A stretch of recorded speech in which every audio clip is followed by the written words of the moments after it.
Thank you so much, Luca. And I can see and I can feel that we've got lots to talk about, but we just want to bring up one more panel member. So if I can ask Roukhaya Hassambay to come up to the stage. So Roukhaya holds a master's degree in health policy from Sciences Po Paris. She joined Hassambay as a project manager in 2021 and integrated the executive team in 2022. She's overseen coordinating the association's programs and participates in strategy making, grant making, public relations and monitoring evaluation. She represents and disseminates Hassambai's expertise through various communications, and Hassambay is a really prominent organisation that empowers more than 500 women living with HIV in the Greater Paris region. So Roukhaya, lovely to have you here. Thank you so much. And I just wonder, before we go on to all the questions, just for you to give a snapshot of your experiences in Paris and the work that you do. Thank you very much. It's been really interesting to hear about how the legal framework and policies can really empower communities or go against them. So I'm going to specifically talk about migrant population in France and specifically women. So 60% of women living with HIV in France are from a foreign country, and specifically from sub-Saharan Africa. We have created a space for them at Hassambay where they can access community support. Our aim is to empower them to feel part of community, because these women are at the intersection of many different discriminations, and we've talked about intersectionality, but we must remember that being a migrant, being black, being a woman, and being poor makes it even more difficult for these women in terms of exposure to discrimination and exposure to violence. So our organization's work is threefold. We have a community center for these women where we provide them support on the social, therapeutic, and professional levels. We also do outreach programs for migrant communities throughout France to make sure that they have access to information in healthcare clinics and hospitals, as well as in their neighborhoods and cities. And then we do training of healthcare professionals, and for that we have developed specific tools that we have designed with the women that we support to break the stigma around these women and train professionals to understand their specificities in terms of exposure to sexual violence and the sexual health care that must be provided to them. Oh, thank you so much. That's fantastic. And I'm sure there's going to be some questions directly related to that. But I'll hand over to Mark in terms of more questions. I'm going to start with Luca, because I think you said something very interesting, that you said, you know, we all know the stigma's there. The question is what we do about it. And it's really about what do we do about it, you know, and I think we can do surveys, and we all know the stigma's there. And it's really coming back to something that came up from the last session about, rather than concentrating on the dentist who's probably got fixed beliefs and we're never going to change, should we start a lot earlier and look at children? Not just medical students, but students elsewhere. And also that's come up is the power of social media. Now, I'm too old to understand it, but my daughter is on it all the time. And we were lucky enough to have Miss Universe at one of our meetings, you know, and she presses a button and a message goes out to 16.5 million people, which is huge compared with, you know, what we're doing here. So does anyone want to talk about, you know, actually going much younger, to children, to students, and the power of social media? And I suppose for you, Julian, the criminalisation about education and what we can do about that. Sure, I think like the sex work stigma is so deeply rooted in our society. Like in many countries, you know, I come from France, like pute is one of the first insults that children are learning, fils and fils de pute. And it's the same in many Latin and Spanish countries, like puta and hero de puta. It's so deeply ingrained because it's a way to put women back in their place. If you deviate a bit from the nice role of being a nice woman or a mother, then you are a whore. And actually, the whore stigma is affecting any woman that deviates from this role. And this is something that we should really address as society, is like why this world is so heavy that it can be used to ostracize a whole population. And I feel like, yes, lots can be done in the media, in popular culture, and things are changing. You know, we see more and more like good representation of sex workers in the media. More and more like young people are supportive of sex workers' rights. There is a big support for decriminalization. But the issue is like the same as the anti-gender movement. You got very strong lobby, including fundamentalist Christian organizations from the US, which are pushing for a very different narrative. If you make a survey in the general population about like trans people and sex workers, the vast majority of the population actually doesn't care. Like they don't care if people like change gender or sell sex. They know it's part of the community. But actually there is big lobby that are pushing, and it's not just like, you know, conspiracy theory. You can easily follow the money to see why in the UK now there is this huge shift and like transphobic attacks against trans community, or why suddenly in Spain there is this big push to criminalize clients. And often it is linked to religious right in the US. Yeah, you did say, Mark, you know, perhaps there's nothing you can do about the HIV, you know, discrimination that a dentist does, or a, well, why not? I'd say what I'm saying is, if you've got a 60-year-old dentist, he's going to be gone in 5 years' time. Yeah, well, bar him now. No, bar him now. That's what I say. And actually do the social media that says, right, if you care about human rights, do not use this dentist anymore, because they're discriminatory. You know, and I've had really good experiences with most of the healthcare providers that I've ever had. Yes, I've lived in centres of excellence, the Netherlands, the UK, and they've all been absolutely fabulous. Sometimes some of them have got it wrong ever so slightly, but there's been a conversation going on about it. And I think one of the things about dismantling some of the stuff is that talk to individuals using a clinic about what they find stigmatizing. And I think a lot of that has been done, but an awful lot more needs to happen. And of course, as I said when I was speaking, look at the rules and regulations and the received practice of what is going and think, well, maybe we need to change that. And maybe we need to think about that. But that's what I'm saying. Should that change come by educating younger people coming through? Yeah, I think we always need education of the young, absolutely fabulous. But let's face it, you know, like sort of, you know, in schools, universities, in you know, nurses and the such like, you know, that all needs to sort of happen. I'm not quite sure. Bit like you, I'm a bit too old for TikTok, thank you very much. Really? Maybe, darling. But, you know, how you do that and how you actually put the enabling legislation in place so that that can happen. You know, because in an awful lot of countries, and Magda was talking about an example in Poland, it can't happen anymore. That it's bound up with a whole load of other agendas. So, you know, you don't have the ability to do that, and then it becomes this value-laden thing where everybody is picking out, well, you can't talk about that, or you can't talk about this. You know, that needs to be challenged first of all. And I think that social media can also be very dangerous. In the Netherlands, we had interesting. You talked about Miss Universe, because there in the Netherlands, a trans woman was chosen as Miss Netherlands, Miss Universe, and it generated such a big backlash. Not only directed at her, but at the whole trans community and anybody supporting the girl that won the Miss contest. And it can be a blessing. I think you can reach a lot of people to social media, but it can also be very dangerous in the wrong hands, and especially. TikTok, I think, is one of the most difficult platforms. Facebook and Instagram, they try to moderate, and sometimes they do take away posts. But with TikTok, there is like this algorithm, and a lot of people, if they watch one of those clips that are anti-trans, and then another comes up, and then another comes up, it poisons your mind, because you only see that side. And I think that's the dangerous side of social media, that a lot of people are living in bubbles. They are living in the right-wing anti-gender bubble, or they are living in the left-wing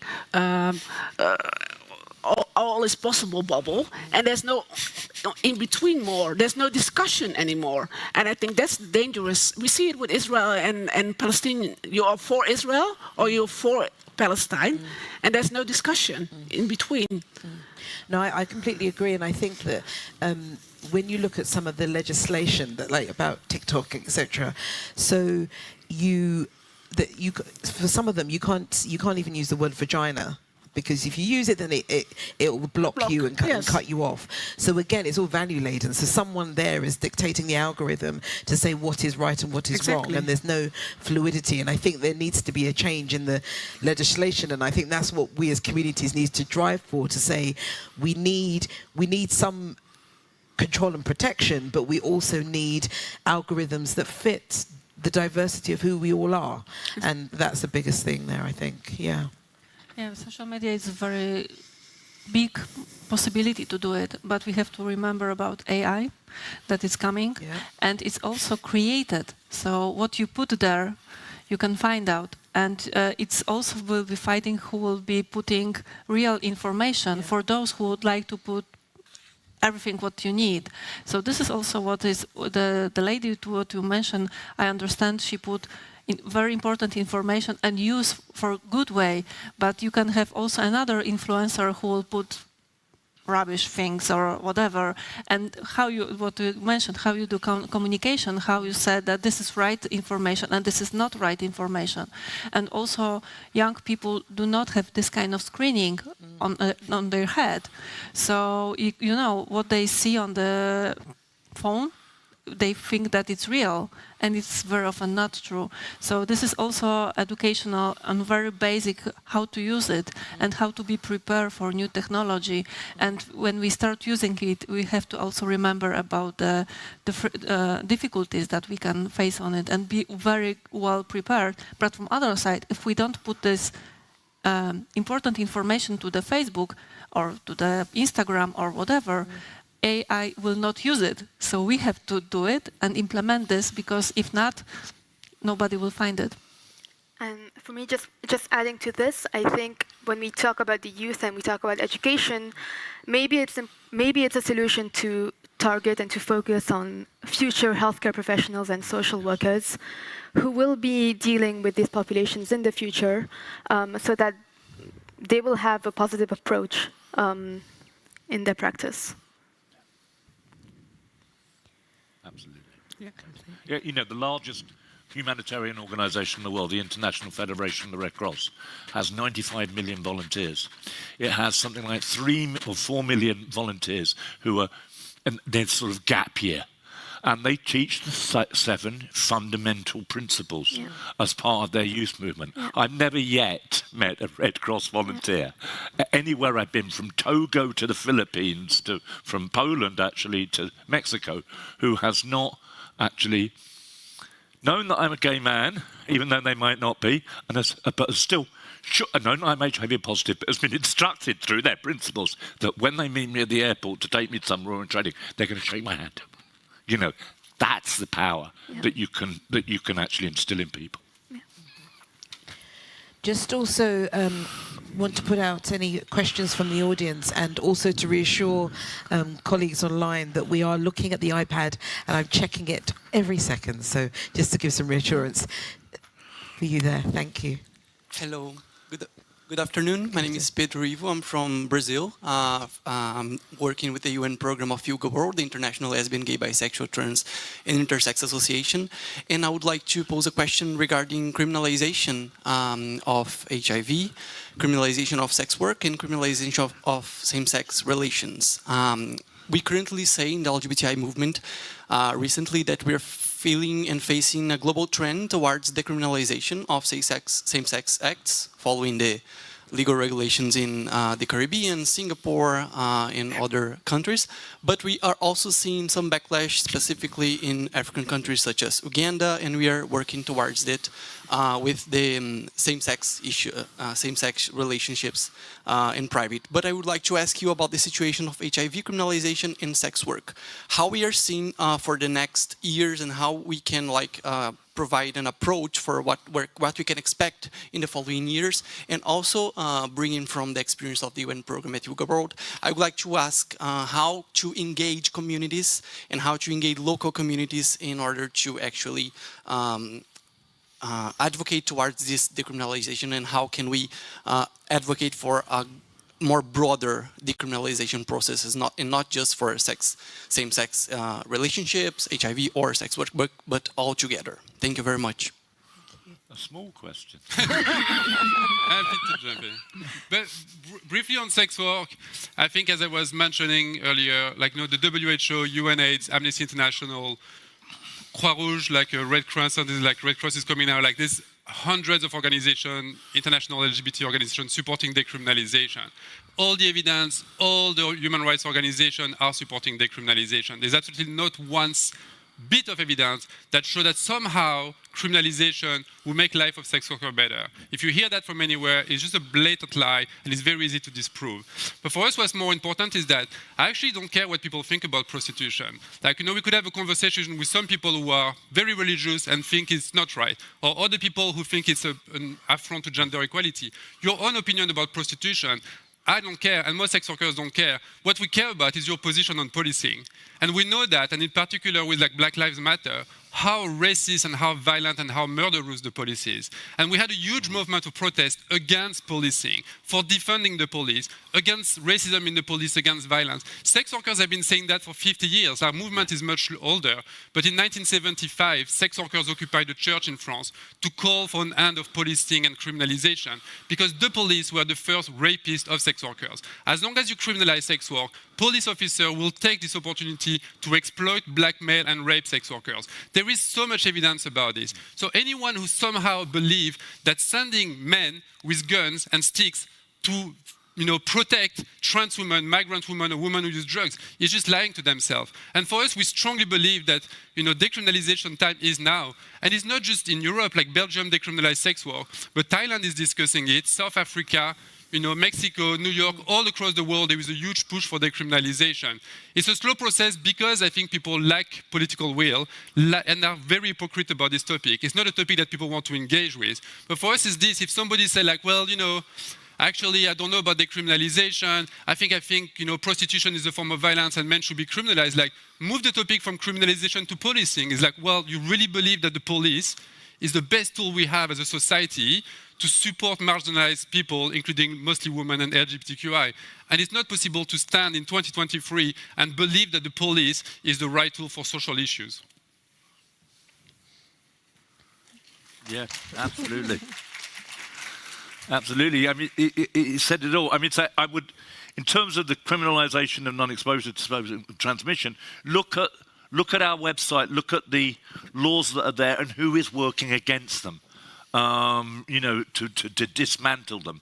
And I would say, yeah, you need to create that horrible phrase, the enabling environment. But even after you've changed the laws, there will still be stigma, there will still be discrimination, because that sort of thing takes a generation to actually come into effect. After the legislation that, decriminalized me in 1967, whatever it was, it was 2010 before I could go and marry another man, in the UK. Not that I ever want to, so you need to do all that. And yes, you need to work with, and to a certain extent, I agree with Luca. I don't give a fuck around what some members of the public might think about X and Y and Z in relation to things. I just want my rights, and my rights should be inalienable in law, That's the first stage, and I ought to have restitution under the law, So the big campaign that says, oh, let's be nicer to people living with HIV, let's, let them, shake their hands and things like that. Well, they're all good, but I'm not going to spend an incredible amount of my energy on it because they should be doing that anyway. Sod it. Thank you, everyone. Thank you so much. My name is Tinashe Great Furufuruwadzo from the Global Network of People Living with HIV, also known as GNP+. I'm the program manager for the Digital Health and Rights Project, so it feels great to also listen to the panel referring much about AI and how we can also leverage on that. My main question is going to be looking at how can we ensure that we involve the most affected communities in designing the digital tools. I think we have chatted more about Facebook and also other platforms, but I think there are also platforms that speaks directly to different populations. And I think if we also kind of make use of these platforms in more of a great way, they can help us to bridge the gap. Maybe we look at stigma, discrimination, but if we do not actually look at those pieces, maybe we can also widen the gap. So I think it's more of a conversation that we might also need to start discussing now, because AI is here to stay, and we also need to ensure that the most affected communities, particularly young people in all our diversity, we are also engaged in the digital and AI governance. So if there's anyone from the panelists who is happy to chat about that, that would be great. Thank you. If you'd like to take the first. No, Tinashe, you tell us how Julian to do and it. I can. What do you think? I mean, from the workspace I come in, talking about digital health seems a little bit far away. It's not offensive at all what I'm saying, but the women that we support, they usually are infected by HIV because of violence. So it was a non-consensual sexual act that they had. And there was a study that was done in France which showed that 1/3 of women actually get infected in France. So it's because of poverty, because of the lack of resources, that they're exposed to HIV. So my point is that we also develop digital tools. We've developed a digital campaign called Knowledge is Power in France, where we talk about consent, we talk about negotiating a condom, about the right to contraception, etc. And we are trying to target specific communities through WhatsApp, through Facebook groups. But I think it's important to remember also that when it comes to women and when it comes to HIV, you're not always an active. You're exposed to violence. So that's why I was asked to go first. But I think that it's important to remember that digital health is just one of the tools. But for us, what works is really going to the spaces where these women live. So for us specifically, we will go to social housing centers. We will go to the hospitals where migrant women go for general checkups, because most of these women don't feel concerned by the HIV epidemic, and most of them discover that they're infected when they are pregnant, because in France it's compulsory as a woman to get screened for HIV when you're pregnant. So all of this just goes to show that looking at national digital campaigns, international campaigns is great, but we must remember that the most vulnerable populations are often the ones who will not be targeted anyway by these campaigns, because the people who are responsible for their infections, well, they are completely immune to all this. So yeah, that's what I wanted to say, and yeah, I had something else in mind, but I forgot. You know, that into context, getting the message out to people. An awful lot of the time, we only preach to the choir. We preach to the already converted. But if you look at what the BBC World Service has done in India, for example, about having HIV-positive role models in their soaps, you know, on radio. If you look at EastEnders in the UK, which has done that. If you look at other, you know, big soap operas, you know, getting a good writer and working with them to embed a character that tells a positive tale, the challenges and the opportunities, that's going to reach more people than all of those bloody campaigns that we do, that we spend. Because in the main, we're only preaching to the converted. Let's say say, you know, Brazil. There are so many soap operas, you know. Has there ever been a good positive story about living with HIV in one? I wonder. Yeah? Maybe that's what we ought to be looking at, providing storylines. One only small thing, because I see the question also, that we have to remember about differences between countries. And for example, you cannot put information about MSM rights for in Russia, for example, because if somebody will find out that you are checking this information or implement this kind of information, you can go even to the jail. So the vulnerable population, key population, are in many countries criminalized. So, and in internet, you are not anonymous. So we have to be careful also to not do more harm. What we are implemented that help those key population. I know Luca wants to.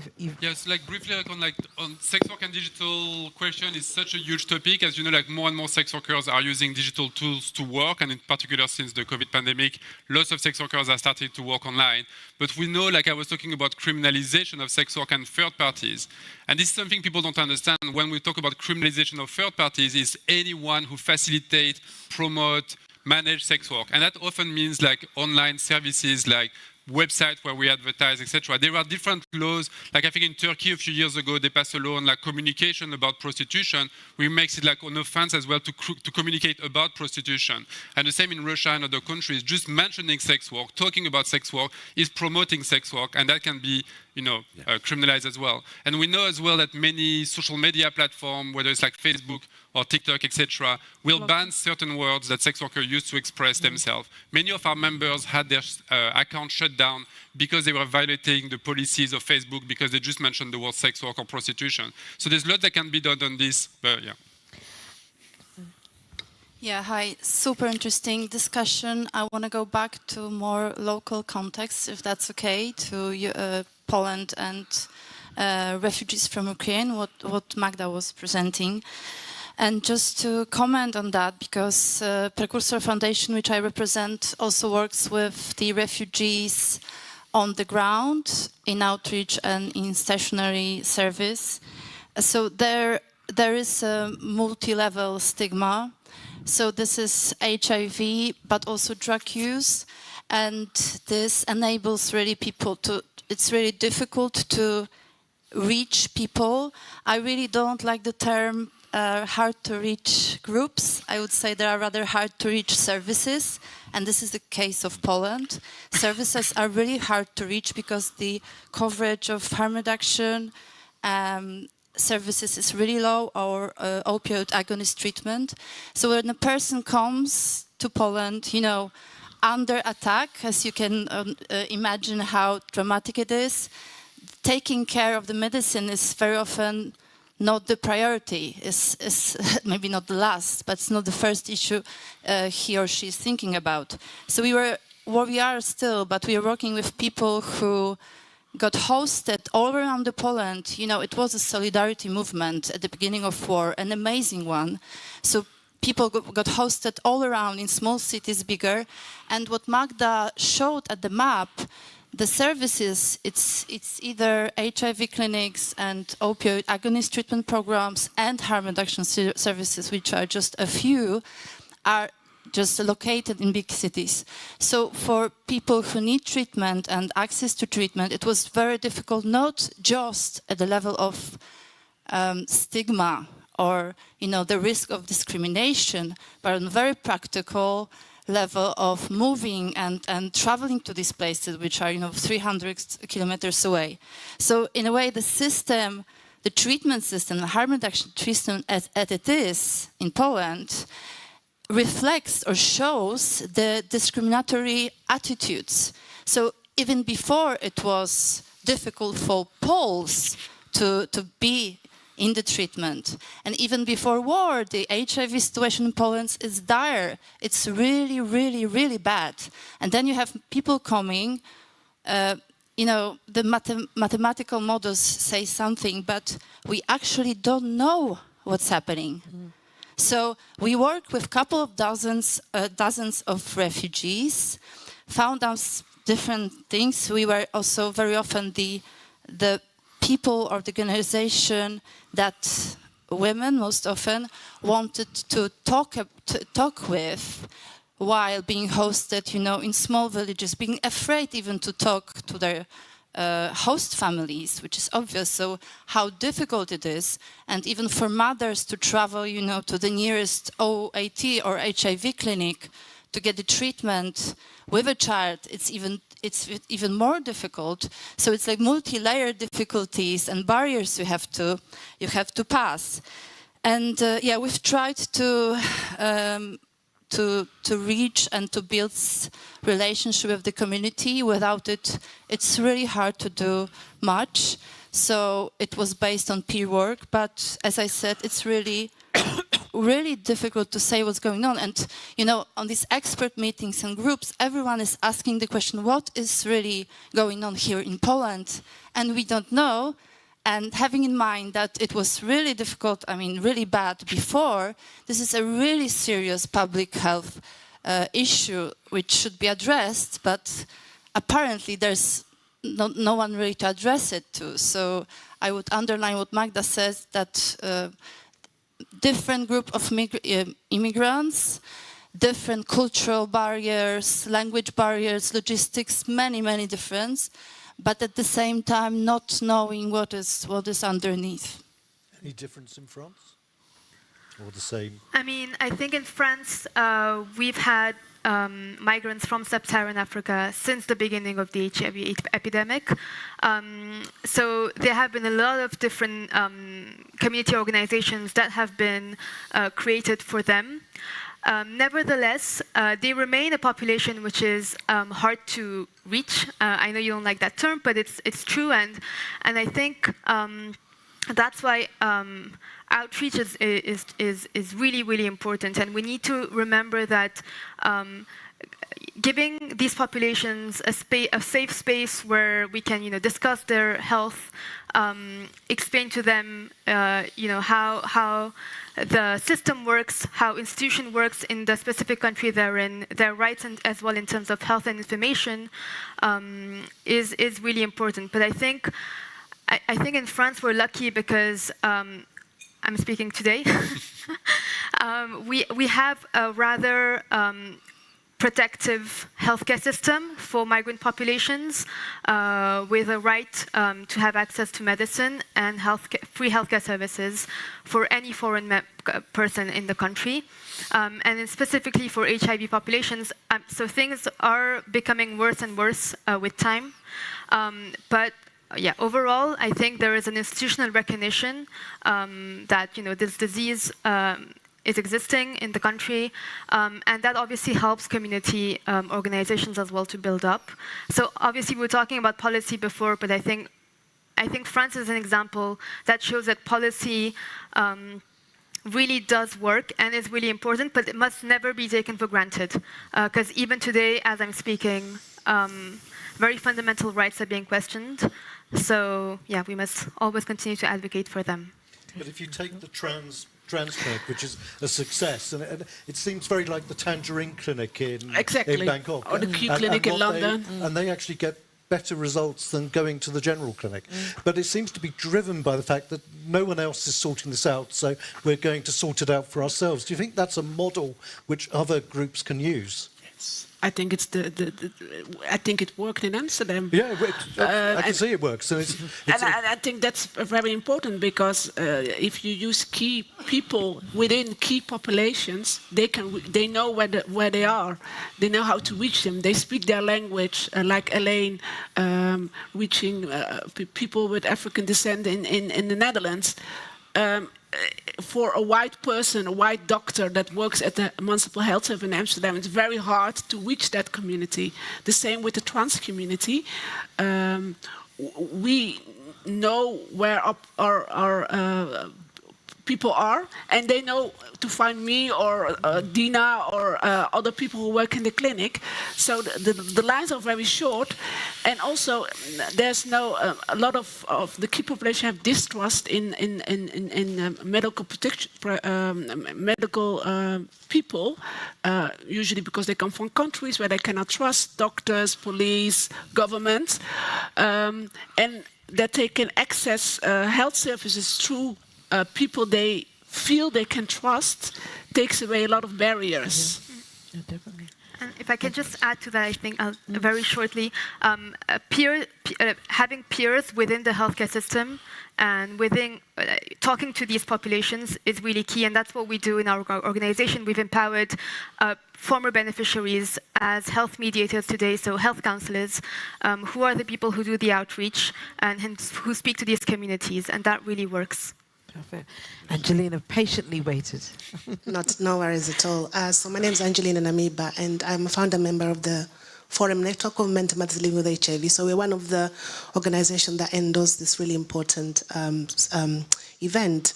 I just wanted to have a very quick question, which is very simple for Roukhaya. I wanted to ask what Ikembere stands for.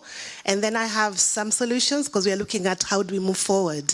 And a number of solutions have already been mentioned. So the first one, I think individuals living with HIV need the knowledge, the will, and the power to be able to change the way we think about HIV, to see that HIV is a small virus, it doesn't define who we are.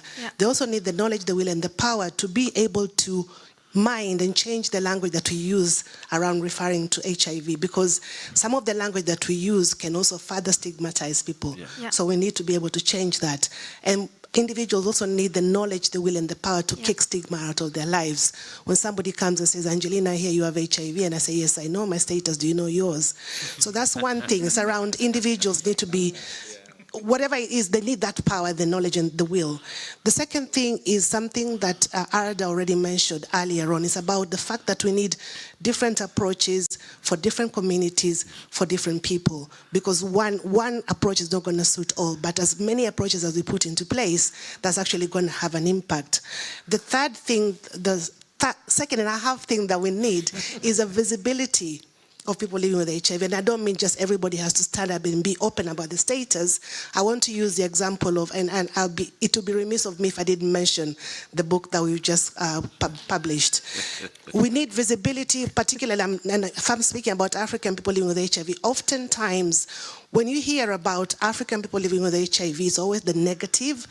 We are seen as recipients of services, we are voiceless victims. But what we want to see is a visibility of the leadership, the resilience, what African people, what migrants, what trans people, what everybody all people living with HIV have contributed to the response. So we need that visibility. And the last thing that we need to do is around changing societal attitudes.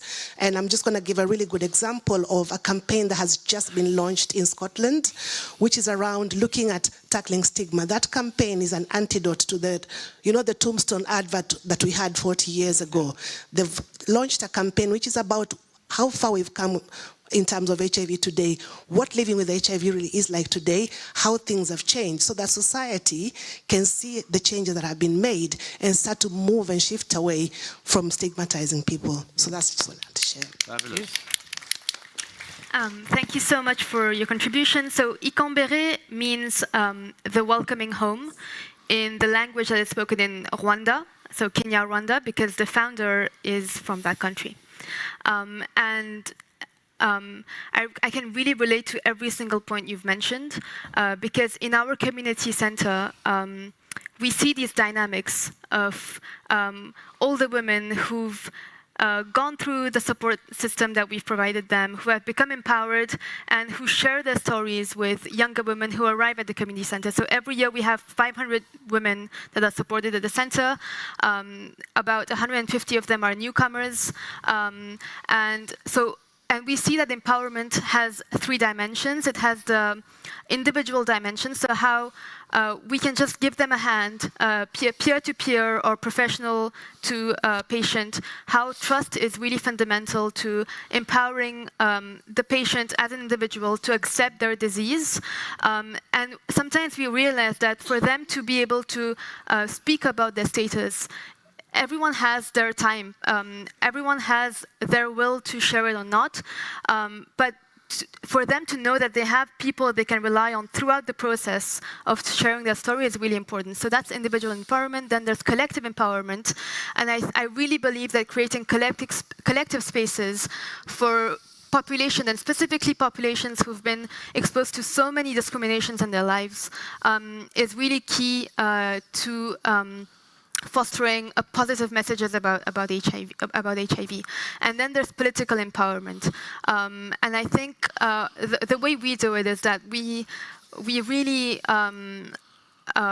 enable former beneficiaries to become empowered about their stories, to work with us, or to to strive and to speak out during advocacy, during different events about their stories. And I think these 3 dimensions are really key to empowering populations. Great. So we're out of time. So 30 seconds from 3, 30 seconds from 2, and then a short answer if it's a question. But 30 seconds. Ben. I'm never short, but I will try to be. I thought some very clear examples of you and Shamir talking about targeted services for individual populations that really need targeted services. Angelina and Roa were talking about the absolute need for empowerment of people, and then Magda was talking about how confusing it is.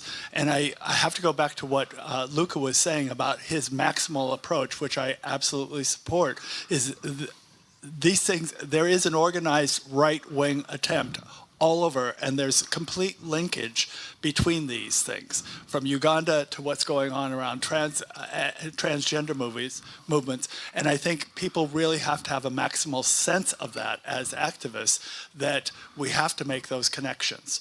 How we do it depends on what we do, and how we feel in our own populations, but we have to see ourselves as working together, because they are working together and they're doing a lot better job than we are. Thank you. Thanks. Thank you. Yes. Thank you very much for this wonderful day of discussions. My name is Anna Maria Żakowicz. I'm from Amsterdam. And to follow up on Ben's connection, I think we need to think probably more broadly when we talk about HIV and stigma. Maybe we need to go across and work with groups that work, patient organization or other diseases, that we can be a little bit more effective. And I think this is a question to the whole movement, HIV movement, how we want to do it. And the question to Luca right now related to the EU legislation. We are here at the European Stigma and Discrimination Forum. So the question to you is how we, as a group, as we are discussing the legislation and the negative impact, what we could do after this forum. And then also thinking about the narrative, because we're talking about how we create the better world, right? I think also, for me, for many years, the question is, we are talking about stigma and discrimination and how we deal with stigma and discrimination, but we are always using the same narrative, right? And we need to create a different space, right? And the narrative is about respect, about understanding, about kindness, about equity, about care. So how do we really create this? Because, we need also to use a little bit different language, and this is what Angelina was talking about. And then talk, of course, about all these issues that our communities that are affected by different kind of stigma and discrimination, but also the needs of respect that is placed there also in the ears of the providers of the people, that we have this positive narrative. So I do believe that through this we also change the space where we are. Thank you. Quick answer, this very simple question. Basically, what we were saying earlier is that sex workers, like other communities, are not passive victims. I was taking the example of Mark earlier. From that conversation, I know that some people see that sex workers are just victims, and that's why we need to criminalize it in order to save them. And that's a language that we need to stop. If you look at sex workers, majority of migrants are crossing the world in order to make a better life for themselves. Most migrant sex workers in Europe are sending money back to their families so they can have a better life. Migrant sex workers are not victims, and they're probably more powerful than most politicians who are standing with all their privilege in European Parliament and other Parliament. We need to really empower the community to stand up and stop being associated with this victimization that is so problematic. And I really believe, like Ben was saying, that we need to work in collaboration more and more. We need to get out of this HIV silo and really think what are the attacks on the communities? Why is the extreme right getting empowered? How do we work better between migrant organizations, racial justice, women's rights organizations, trans, sex workers? And it's possible to do it, but we also have to think a bit outside the box of like the HIV conferences are great, but they're also just been repeating the same message for a long time. Let's think together outside the box to really like tackle all the discrimination that our communities face. Bravo. I have nothing to add. 15-second takeaway message. No, I have nothing to add. That says it all, you know. But That's we the also, the only other message is that let's be very clear who we're asking for what, and that's something that it is something that they have the power to give, because we make that mistake all too many times. Yeah, stigma and discrimination, it's depend of the individual country, and we have to be sure what is going on not only in our own country but also around, and what is the real reason what is going on, and then we can do input. I agree with Magda, and I would say that a legal frame is not always a way. You need to change the minds of people also, because you can have all the. I do TIDO every year, 10 Day of Remembrance, and in Brazil, trans people have the legal right to exist, but most of the victims are from Brazil, so one doesn't equate to the other. I've said it all. Final word, let's believe in collective action. Yeah. Yeah.